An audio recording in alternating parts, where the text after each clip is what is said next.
Praise the lord. ప్రభు అయిన యేసుక్రీస్తు నామమున మీ అందరికీ శుభములు తెలియపరుస్తా ఉన్నాను. ఈ యొక్క వాగ్దానాలచే మీరు ఆదరింపబడినట్లయితే తప్పకుండా ఇతరులకు షేర్ చేయడానికి ప్రయత్నించండి. చాలామంది హృదయాల్లో కోరికలు, ఆశలు ఉండే ఉంటాయి. కోరికలు, ఆశలు లేని పర్సన్ ఈ భూప్రపంచంలో ఎవ్వరు కూడా ఉండరు.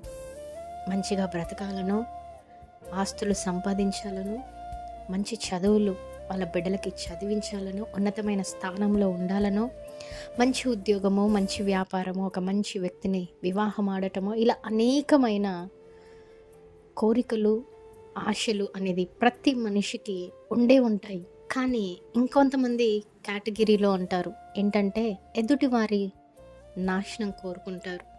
ఎదుటివారు తమ కంటే ఎక్కువగా ఎదుగుతూ ఉంటే, మంచి స్థానంలో ఉంటే ఓర్చుకోలేక నాశనం అవ్వాలి ప్రభా, నాకంటే తక్కువ స్థాయిలో ఉండాలి ప్రభా, ఇలా అనేవారు కూడా లేకపోలేదు. అయితే ఈ వాగ్దానం ద్వారా ఈ వీడియో చూస్తున్న మీలో దేవుడు ఏం చెప్తా ఉన్నారంటే, ఎందరైతే దేవుని చిత్తానుసారమైన కోరికలను, ఆశలను కలిగి ఉంటారో, మరి దేవునికి ఇష్టమైన పనులు ఎందరైతే చేస్తారో, వారి పని అంతటిలో దేవుడంట అటు వారికి విజయాన్ని దయచేస్తారంట. ఈ యొక్క వాగ్దానము మీనింగ్ అదేనండి. ఈరోజు నీ కోరికను సిద్ధింపజేసి నీ ఆలోచన యావత్తును సఫలపరుస్తారంట దేవుడు. దేవుని చిత్తానుసారమైన ఆశలు నీకు ఎన్ని ఉన్నప్పటికి కూడా యావత్తును సఫలపరిచే దేవుడు నీకున్నారు.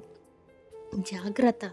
ఏ కోరికతో ఉన్నావో, ఏ ఆశ కలిగి ఉన్నావో, ఒక్కసారి అది దేవునికి ఇష్టమా లేదా అనేసి నిన్ను నీవు పరీక్షించుకో. దేవుడు మీ అందరి జీవితంలోనూ ఈ వాగ్దానం నెరవేర్చునుగాక. Amen. Praise the Lord. Have a great day.